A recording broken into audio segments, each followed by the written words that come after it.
വരാൻ തുടങ്ങി. അപ്പം ഫ്യൂഡലിസം മാറി. ഫ്യൂഡലിസം എന്ന് പറയുന്നത് ലാൻഡ് ഓണേഴ്സ് രണ്ടാളാണ്, പെസൻസും ലാൻഡ് ലോഡ്സുകളും. അപ്പോൾ അതിൽ നിന്ന് മാറി പിന്നെ ഇതിലേക്ക് മാറി വന്നു, ഗിൽഡ് സിസ്റ്റത്തിലേക്ക് വന്നു. ആ ഗിൽഡ് സിസ്റ്റം എന്ത് ചെയ്യും, ആ പെസൻസ് എന്നുള്ളിടത്ത് എന്തായി മർച്ചൻറ്റുകൾ, വ്യാപാരികൾ വരാൻ തുടങ്ങി. ആ ഗ്രാഫ്റ്റ് മാൻ ഒരു കൈത്തൊഴിലുകളിൽ ഇവർ വരാൻ തുടങ്ങി. അങ്ങനെയുള്ള ആ ഇത് രണ്ടും ഇതൊക്കെ വരുമ്പോൾ ക്രാഫ്റ്റ് വൈസ് അല്ലെങ്കിൽ മെർച്ചൻസ് വൈസ് ആയിട്ട് വരുമ്പോൾ റെഗുലേറ്റ് ചെയ്യാൻ തുടങ്ങി. എന്ത് ട്രേഡ് സൊസൈറ്റികളൊക്കെ റെഗുലേറ്റ് ചെയ്യാൻ തുടങ്ങി. അപ്പോൾ ട്രേഡ് വരുമ്പോൾ ഓൾറെഡി എന്തായി സെറ്റ് പ്രൈസസ് വരാൻ തുടങ്ങി. അപ്പോൾ അത് എന്തായി എക്കണോമിക്കലി അതിനെ ബാധിക്കാൻ തുടങ്ങി. അപ്പോൾ ഒരു സൊസൈറ്റിയെ ബാധിക്കാൻ തുടങ്ങി. അപ്പോൾ ഗിൽഡ് എന്ന് പറയുന്നത് ഓർഗനൈസ് ചെയ്തിട്ടുള്ളത് ആരാണ്? ക്രാഫ്റ്റ് മാൻസുകളാണ് ഗിൽഡ് സിസ്റ്റം ഓർഗനൈസ് ചെയ്തിട്ടുള്ളത്. അപ്പോൾ അത് മെയിൻ ഒരു ക്വസ്റ്റ്യൻ ആണ്, ആരാണ് ഗിൽഡ് സിസ്റ്റം ഓർഗനൈസ്ഡ് ആരെന്ന് വെച്ചാൽ ഒരു വൺ വേർഡ് ക്വസ്റ്റ്യൻസ് ആയിട്ട് നമുക്കത് കാണാം. ആരാണ്? ക്രാഫ്റ്റ് മാൻസുകൾ, മെർച്ചൻസുകൾ, അവരൊക്കെ അത് ഓർഗനൈസേഷൻ ഓഫ് ഗുഡ്സ് ആണ്. പിന്നെ അപ്പോൾ ഇങ്ങനെ ട്രേഡുകൾ വരുമ്പോൾ പിന്നെ അത് ഓൾറെഡി എന്തായി മാറി, നമ്മുടെ അഗ്രികൾച്ചറൽ ലാൻഡുകൾ അങ്ങനെയുള്ളത് നമ്മൾ എന്ത് ചെയ്യും, ഒരു ടൗണുകളാവാൻ തുടങ്ങി, ടൗൺസുകൾ സിറ്റികളാവാൻ തുടങ്ങി. പിന്നെ അതെന്തായി സൊസൈറ്റി തന്നെ ഒരു മെഡീവൽ ഇയറിൽ ഇത് മാറാൻ തുടങ്ങി. പിന്നെ അങ്ങനെയുള്ള ക്വാളിറ്റികൾ, പ്രൈസസുകൾ പ്രൊവൈഡ് അതൊക്കെ മാറി വരുന്നത് ഏത് സിസ്റ്റത്തോടു കൂടിയായിട്ടാണ്? ഗിൽഡ് സിസ്റ്റത്തിലൂടെയാണ്. അപ്പോൾ ഗിൽഡ് സിസ്റ്റം എന്ന് പറയുന്നത് allowed to craftsmen to control the trade, protect their ഇൻട്രസ്റ്റുകൾ, പ്രൈസുകൾ വൈൽ പ്രൊവൈഡിങ് സെൻസ് സോളിഡാരിറ്റി ആയിട്ടുള്ള സപ്പോർട്ടുകളോട്.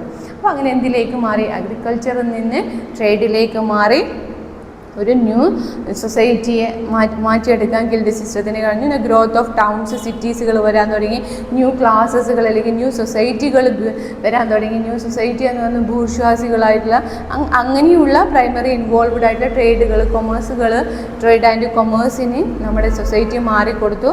പിന്നെ സിഗ്നിഫിക്കൻ്റ് ആയിട്ട് എക്കണോമിക്കലി എന്തിന് മാറ്റം വരാൻ തുടങ്ങി? സൊസൈറ്റിക്ക് മാറാൻ തുടങ്ങി. അങ്ങനെ സൊസൈറ്റി മാറുമ്പോഴേ അത് എന്തിലേക്ക് ഡെവലപ്പ് ചെയ്തു?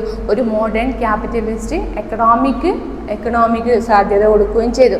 പിന്നെ മിഡീവൽ യൂറോപ്പിൽ നമ്മൾ ക്യാരക്ടറൈസ് ഫസ്റ്റ് ആണ് സോഷ്യോ എക്കണോമിക് സിസ്റ്റം എന്നുള്ളത്, ഫ്യൂഡലിസം എന്നുള്ളത്. അത് എന്ന് പറയുന്നത് സോഷ്യൽ ഇനീക്വാലിറ്റി അല്ലെങ്കിൽ എക്കണോമിക് റിലേഷൻസിനെ ബേസ് ചെയ്തിട്ടുള്ളതായിരുന്നു. ഗ്രോത്ത് ഓഫ് ടൗൺ, സിറ്റീസ് അങ്ങനെയുള്ള കാര്യങ്ങളൊക്കെ ഫ്യൂഡലിസത്തിലേക്ക് മാറുന്നത്. നെക്സ്റ്റ് വൺ എന്ന് പറയുന്നത് ഇൻഡസ്ട്രിയലൈസേഷൻ ആണ്. നെക്സ്റ്റ് വൺ എന്ന് പറയുന്നത് ഇൻഡസ്ട്രിയലൈസേഷൻ ആണ്. ഇൻഡസ്ട്രിയലൈസേഷൻ എന്ന് പറഞ്ഞാൽ നമുക്കറിയാം ട്രാൻസിഷൻ എന്ന മിഡീവൽ പീരീഡ്, നമ്മുടെ മിഡീവൽ കാലഘട്ടത്തിൽ ഒരു സൊസൈറ്റിക്ക് വന്നിട്ടുള്ള ട്രാൻസിഷനാണ്. നമ്മുടെ യൂറോപ്യൻ ഹിസ്റ്ററി എടുത്ത് നോക്കിയാൽ മോഡേൺ പീരിയഡിൽ നമുക്ക് എന്തറിയാം, ഒരു ഫിസിക്കൽ അല്ലെങ്കിൽ ഹിസ്റ്റോറിക്കൽ പ്രോസസ്സ് കൊണ്ടുവന്നതാണ് ഏതെന്ന് പറയുന്നത് റെനൈസൻസും റിഫോർമേഷനും ജിയോഗ്രഫിക്കൽ സയൻറ്റിഫിക് ഡിസ്കവറീസൊക്കെ നമ്മുടെ സൊസൈറ്റിക്ക് ഒരു ഹിസ്റ്റോറിക്കൽ പ്രോസസ്സ് കൊണ്ടുവന്ന സാധനങ്ങളാണ് റെനൈസൻസും റിഫോർമേഷൻസും എന്ന് പറയുന്നത്. ആ പ്രോസസ്സുകൾ പ്രൊമോട്ട് ചെയ്യുമ്പോൾ ഒരു ഇൻഡിവിജ്വൽ റീസണിങ് എന്ന് പറയുന്നത് ഒരു സയൻറ്റിഫിക് ടെമ്പർ സൊസൈറ്റിക്ക് കൊടുക്കാൻ തുടങ്ങി. ആ സയൻറ്റിഫിക് ടെമ്പർ എന്ന് സിഗ്നലൈസ് ചെയ്യുന്ന distribution of goods and services വരാൻ തുടങ്ങി. അങ്ങനെയാണ് നമ്മുടെ ഇൻഡസ്ട്രിയൽ റെവല്യൂഷൻസുകളൊക്കെ. ആ ഇൻഡസ്ട്രിയൽ റെവല്യൂഷൻ്റെ പീരിയഡ് എന്ന് പറയുന്നത് തന്നെ നമുക്ക് സൊസൈറ്റിക്ക് അല്ലെങ്കിൽ എക്കണോമിക്കലി ഒരു സിഗ്നിഫിക്കൻ്റ് ആയിട്ടുള്ള ചേഞ്ചസ് വരാൻ തുടങ്ങി. ആ സിഗ്നിഫിക്കൻ്റ് ചേഞ്ച് എന്ന് പറയുന്നത് മോഡ്സും മീൻസും പ്രൊഡക്ഷൻസും ആയിട്ടുള്ള വെൽബീയിങ് എന്ന് പറയുന്നത് സോഷ്യലി എക്കണോമിക് ആയിട്ടുള്ള ഒരു സ്ട്രക്ചേഴ്സ് മാറ്റാൻ ഏതിന് കഴിഞ്ഞിട്ടുണ്ട്? ഇൻഡസ്ട്രിയലൈസേഷൻ അല്ലെങ്കിൽ ഇൻഡസ്ട്രിയൽ റെവല്യൂഷന് കഴിഞ്ഞിട്ടുണ്ട്. പിന്നെ അതിനുശേഷം നമ്മുടെ യൂറോപ്പ്, നോർത്ത് അമേരിക്കയിലൊക്കെ ഇൻഡസ്ട്രിയൽ റെവല്യൂഷൻ റെപ്രസെൻ്റ് ചെയ്യുമ്പോൾ അതിൻ്റെ മേജർ ഷിഫ്റ്റ് എന്ന് പറയുന്നത് ആ ഇൻഡസ്ട്രിയൽ റെവല്യൂഷൻസ് ക്യാപിറ്റലിസവും ന്യൂ ടെക്നോളജീസും സ്റ്റീം എൻജിനുകൾ, പവർ ലൂമുകൾ and spinning jennies, mass productions of good factories അതൊക്കെ ഏതിൻ്റെ ഭാഗമായിട്ട് വരാൻ തുടങ്ങി? ഇൻഡസ്ട്രിയലൈസേഷൻസിൻ്റെ ഭാഗമായിട്ട് തുടങ്ങി. അപ്പം ഇതിൻ്റെ മോസ്റ്റ് ഒരു എഫക്റ്റ് എന്ന് പറയുന്നത് ഇൻഡസ്ട്രിയലൈസേഷൻ്റെ എഫക്റ്റ് എന്ന് പറയുന്ന ഒന്നാണ് ഏതെന്ന് പറയുന്നത് ഗ്രോത്ത് ഓഫ് അർബനൈസേഷൻ എന്ന് പറയുന്നത്.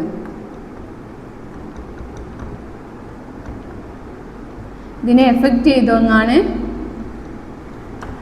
ഇൻഡസ്ട്രിയലൈസേഷനെ എഫക്റ്റ് ചെയ്തൊന്നാണ് ഏതെന്ന് അർബനൈസേഷൻ. ഏതിൻ്റെ ഗ്രോത്ത് ഓഫ് അർബനൈസേഷൻ എന്ന് പറയുന്നത് അത് emergence of primary means of productions അല്ലെങ്കിൽ people began to move rural areas to cities, reaches of വർക്കുകൾ, ഡിക്ലൈൻ ട്രഡീഷണൽ ആൻഡ് റൂറൽ എക്കണോമിക്സുകൾ, the rise of industrial capitalism, also growth new middle class made up of a ഫാക്ടറീസുകൾ, അങ്ങനെയുള്ള middle class പ്ലേസിന് important റോളുകൾ shaping socio economic ഒരു structures വരുത്താൻ ഏത് കഴിഞ്ഞിട്ടുണ്ട്, അർബനൈസേഷന് കഴിഞ്ഞിട്ടുണ്ട്. പിന്നെ ഇതിൽ നമ്മൾ നോക്കുന്നത് ഇൻഡസ്ട്രിയൽ റവല്യൂഷൻ്റെ തന്നെ ഒരു സിഗ്നിഫിക്കൻ്റ് ഇമ്പാക്റ്റ് ആണ് ഇതെന്ന് പറയുന്നത് ട്രഡീഷണൽ ആർട്ടിസണൽ ക്രാഫ്റ്റുകൾ എന്ന് പറയുന്നത്. അത് മാസ് ഓഫ് പ്രൊഡക്ഷൻസിനെ പോസിബിൾ ആക്കുന്ന തരത്തിൽ, അല്ലെങ്കിൽ സ്കിൽഡ് ക്രാഫ്റ്റ് മാനുകൾ വരുന്നതിന്, അങ്ങനെയുള്ള ഫോഴ്സിങ് ആയിട്ടുള്ള ട്രഡീഷണൽ ഗിൽഡുകൾ, എമർജൻസ് ഓഫ് ന്യൂ ലേബർ മൂവ്മെൻറ്റ്സുകൾ, ഫോക്കസ് പ്രൊട്ടക്ഷൻസ് ആൻഡ് വർക്കിംഗ് ക്ലാസ്സുകൾ, ഇൻഡസ്ട്രിയൽ, അതൊക്കെ ഒരു ഇൻഡസ്ട്രിയൽ റവല്യൂഷൻ ഒരു സൊസൈറ്റിയെ എല്ലാ തരത്തിലും ബേസ് ചെയ്യുന്നതിൽ, അല്ലെങ്കിൽ ഒരു എമർജൻസ് അല്ലെങ്കിൽ ഒരു ന്യൂ ഐഡിയോളജീസ് കൊണ്ടുവരുന്നതിന് 18-19 സെഞ്ച്വറീസിലൊക്കെ കഴിഞ്ഞിട്ടുണ്ട്. അപ്പം ഇങ്ങനെയുള്ള അതിൻ്റെ റിസൾട്ട് എന്ന് പറയുന്നത് കൊളനൈസേഷനും എക്സ്പ്ലോയിറ്റേഷനും മ്യൂച്വൽ കോൺഫ്ലിക്റ്റുകൾ, അങ്ങനെയുള്ള യൂറോപ്യൻ നേഷൻസുകളായിട്ടുള്ള കാര്യങ്ങളും, ബിഗിനിങ് ഇൻഡസ്ട്രിയൽ ക്യാപിറ്റലിസോ അങ്ങനെയുള്ള കാര്യങ്ങളൊക്കെ ഇതിൻ്റെ ഭാഗമായിട്ട് വരാൻ തുടങ്ങി. ഇൻഡസ്ട്രിയൽ റവല്യൂഷൻ്റെ അല്ലെങ്കിൽ ഇൻഡസ്ട്രിയലൈസേഷൻ്റെ ഭാഗമായിട്ട് വരാൻ തുടങ്ങി. ലാസ്റ്റ് വൺ എന്ന് പറയുന്നതാണ് ടെക്നോളജി ബേസ്ഡ് പ്രൊഡക്ഷൻ എന്ന് പറയുന്നത്. ടെക്നോളജി ബേസ്ഡ് പ്രൊഡക്ഷൻ എന്ന് പറയുന്നത് നമ്മുടെ 18-19 സെഞ്ച്വറീസൊക്കെ കഴിയുമ്പോഴത്തേക്ക് ഒരു 20th സെഞ്ച്വറി ആകുമ്പോഴത്തേക്ക് ന്യൂ മോഡ്സ് ഓഫ് പ്രൊഡക്ഷൻസ് വരാൻ തുടങ്ങി.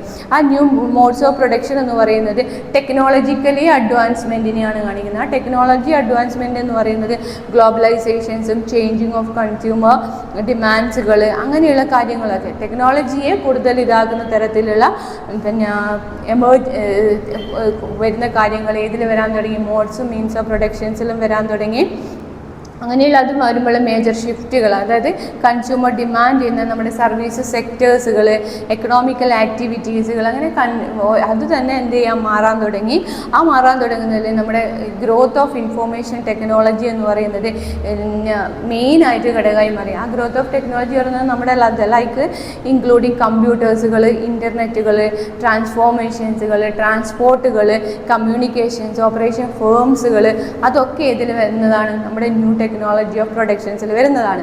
പിന്നെ വരുന്നതാണ് ദ റൈസ് ഓഫ് ഗ്ലോബൽ ട്രേഡുകൾ. ആ ടെക്നോളജി വരുന്നതിനോടനുബന്ധിച്ച് തന്നെ നമുക്ക് എന്ത് വരാൻ തുടങ്ങി, ട്രേഡുകളും കൊമേഴ്സുകളും സിഗ്നിഫിക്കൻ്റ് ആയിട്ടുള്ള പ്രൊഡക്ഷൻസ് നമ്മൾ കൊടുക്കുമ്പോൾ നമുക്ക് എന്ത് ചെയ്യും, ഓൾറെഡി നമ്മുടെ ട്രേഡ് ഇതാവാൻ തുടങ്ങി. അപ്പോൾ ട്രേഡിങ്ങിലായിട്ടുള്ള റൈസ് ഓഫ് ട്രേഡിംഗ് ആയിട്ടുള്ള കാര്യങ്ങൾ വരാൻ തുടങ്ങി. പിന്നെ outcome manufacturing with lower labour costs, അല്ലെങ്കിൽ ഫാബുലേറ്റർ ആയിട്ടുള്ള എൻവയോൺമെൻറ്റുകൾ ഗ്രോത്തുകൾ, അല്ലെങ്കിൽ ഇൻ്റർനാഷണൽ സപ്ലൈസുകൾ, എക്കണോമിക്കൽ ലെവലിൽ ഇൻ്റർനാഷണൽ ആയിട്ടുള്ള സപ്ലൈസുകൾ നടക്കാൻ തുടങ്ങി. പിന്നെ ബിസിനസ് മോഡൽസുകൾ നടക്കാൻ തുടങ്ങി. മാനുഫാക്ചറിങ് ആയിട്ടുള്ള മീൻസ് ഓഫ് പ്രൊഡക്ഷൻസ് നടക്കുക, അത് എക്കണോമിക്കിനെ എന്ത് ചെയ്ത് മാറ്റിയും. പിന്നെ നെക്സ്റ്റ് എന്ന് പറയുന്നതാണ് ഇതൊക്കെ വരുമ്പോഴേ പ്രൊഡക്ഷൻ ടെക്നോളജി ബേസ് ആയിട്ട് പ്രൊഡക്ഷൻ മാറിക്കൊണ്ടിരിക്കുമ്പോഴേ പിന്നെ എന്ത് വരാൻ തുടങ്ങി, അതിൻ്റെ far reaching social and economical consequences വരാൻ on the hand create new opportunities വരാൻ തുടങ്ങി. ആ ന്യൂ ഓപ്പർച്യൂണിറ്റീസ് എന്ന് പറയുന്നത് ഇന്നോവേഷൻ ഓഫ് എൻ്റർപ്രണർഷിപ്പാണ്. പുതിയ പുതിയ ഇന്നോവേഷൻസ് ഓഫ് എൻ്റർപ്രണർഷിപ്സ് എന്നുള്ള കാരണത്തിൽ അത് പ്രൊഡക്റ്റീവ് ചെയ്യുന്നതിന് എഫിഷ്യൻ്റായി പ്രൊഡക്ഷൻസിൽ നമുക്ക് കൂടുതൽ ഇതാകുകയും ചെയ്തു. അങ്ങനെ ട്രഡീഷണൽ ആയിട്ടുള്ള വർക്കേഴ്സുകൾ, അങ്ങനെയുള്ള ഒരു ട്രഡീഷണൽ ആയിട്ടുള്ള ഡെവലപ്ഡ് കൺട്രീസിന് എന്ത് ചെയ്യാൻ തുടങ്ങി, ഈ സോഴ്സ് ഓഫ് അത് ഇങ്ങനെയുള്ള ഇൻഡസ്ട്രി ഇത് വരുമ്പോഴും നമ്മൾ ഓൾറെഡി എന്ത് ചെയ്യാൻ തുടങ്ങി, ഇപ്പോൾ ടെക്നോളജി വരുമ്പോൾ നമ്മൾ എന്ത് ചെയ്യും, ഓൾറെഡി നമ്മൾ ഇൻഡസ്ട്രിയലിലേക്ക് മാറും. ആ ഇൻഡസ്ട്രിയൽ എന്ന് പറയുമ്പോൾ തന്നെ ഓൾറെഡി കുറേ വ്യക്തികൾക്ക് എന്ത് വേജ് ഓഫ് ലേബർ കൊടുക്കാൻ തുടങ്ങി. അപ്പോൾ അങ്ങനെയുള്ള ഒരു എക്കണോമിക്കൽ ഒരു ഡെവലപ്മെൻറ്റ് വരാൻ തുടങ്ങി. ആ ഡെവലപ്മെൻറ്റിൽ മാറ്റം ഏതിനോട് വാദി, ടെക്നോളജി ഓഫ് ബേസ്ഡിനോട് കൂടി മാറാൻ തുടങ്ങി. പിന്നെ ഗ്ലോബലൈസേഷൻ എന്ന്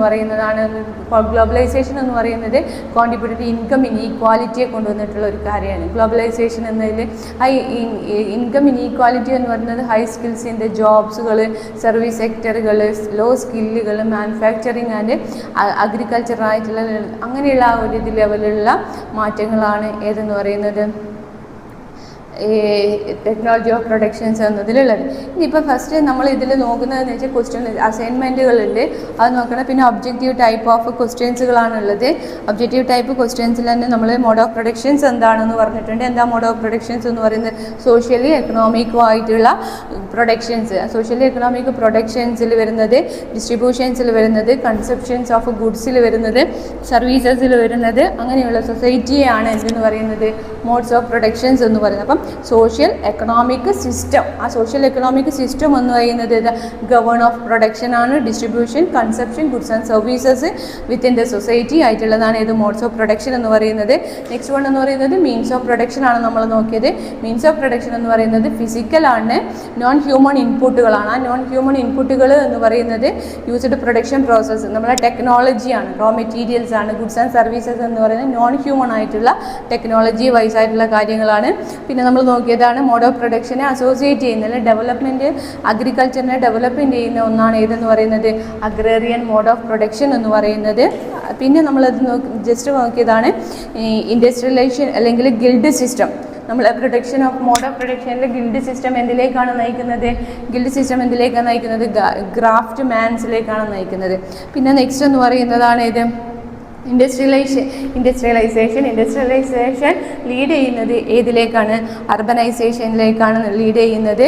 പിന്നെ മോഡ്സ് ഓഫ് പ്രൊഡക്ഷൻ മാർക്സിൻ്റെ ഇതിൽ മോഡ്സ് ഓഫ് പ്രൊഡക്ഷനെ എത്രയായി തിരിച്ചു? Asiatic modes of productions, ancient modes of production, capitalist modes of production, feudal modes of production എന്ന് 4ആയിട്ട് ഡിവൈഡ് ചെയ്തിട്ടുണ്ട്. പിന്നെ cost modes of production in the 20th സെഞ്ച്വറിയിൽ മോഡ്സ് ഓഫ് പ്രൊഡക്ഷൻ എന്ന് പറയുന്നത് ഏതായിരുന്നു? ടെക്നോളജിക്കൽ അസസ്മെൻറ്റ് വൈസ് ആയിട്ടുള്ള നമ്മൾ ലാസ്റ്റ് നോക്കിയ ടെക്നോളജിക്കലി ബേസ്ഡ് ആയിട്ടുള്ള മീൻസ് ഓഫ് പ്രൊഡക്ഷൻ ആയി മാറിയത് 20th സെഞ്ച്വറീസ് ആകുമ്പോഴേക്ക്. പിന്നെ നമ്മുടെ traditional economic activity in countries എന്ന് പറയുന്നതിൽ നമ്മുടെ സർവീസ് സെക്ടേഴ്സുകൾ പിന്നെ മാറി വരാൻ തുടങ്ങി. പിന്നെ which social class emerged with growth towns and cities എന്ന് പറയുന്നത് ഭൂഷ്വാസികളുടെ ഭൂഷ്വാസി സിസ്റ്റത്തിലൂടെ ടൗൺസും സിറ്റീസും ഒക്കെ ഡെവലപ്പ് ചെയ്തിട്ടുണ്ട് വരാൻ തുടങ്ങി. അപ്പോൾ ഇത്രയാണ് നമ്മുടെ ഏതിലുള്ളത്? നമ്മുടെ വേൾഡ് ഫോർമേഷൻ ഹിസ്റ്ററിയിൽ modes and means of production എന്നതിൽ നമുക്ക് നോക്കാനുള്ളത്. പിന്നെ ഇതിൽ വരുന്നതാണ് അനലൈസസ്, അസൈൻമെൻറ്റുകൾ എന്ന് പറയുന്നത്. ടോപ്പിക്കിൽ 2 അസൈൻമെൻറ്റാണ് കൊടുത്തിട്ടുള്ളത്. ഒന്ന് നമ്മൾ അനലൈസ് ചെയ്യുക. എന്തിനെ അനലൈസ് ചെയ്യുക? ഇൻഡസ്ട്രിയലൈസേഷനെയും അർബനൈസേഷനെയും ട്രഡീഷണൽ ആർട്ടിസൻസ് ഗ്രാഫ്റ്റ്, അതായത് നമ്മുടെ ഗിൽഡ് സിസ്റ്റം, പിന്നെ അർബനൈസേഷൻ അതിനെ അനലൈസ് ചെയ്ത് അതിൻ്റെ ഇമ്പാക്റ്റും അതും ഒക്കെ ചെയ്ത് എന്ത് ചെയ്യുക? നമ്മുടെ ഗ്രോത്ത് ഓഫ് ഇൻഡസ്ട്രീസിൻ്റെ factories, economic and social landscape ആയിട്ടുള്ള സൊസൈറ്റിയെ കുറിച്ചിട്ട് അസൈൻമെൻറ്റ് എഴുതുക എന്നുള്ളതാണ് അതിലൊന്ന് പറഞ്ഞിട്ടുള്ളത്.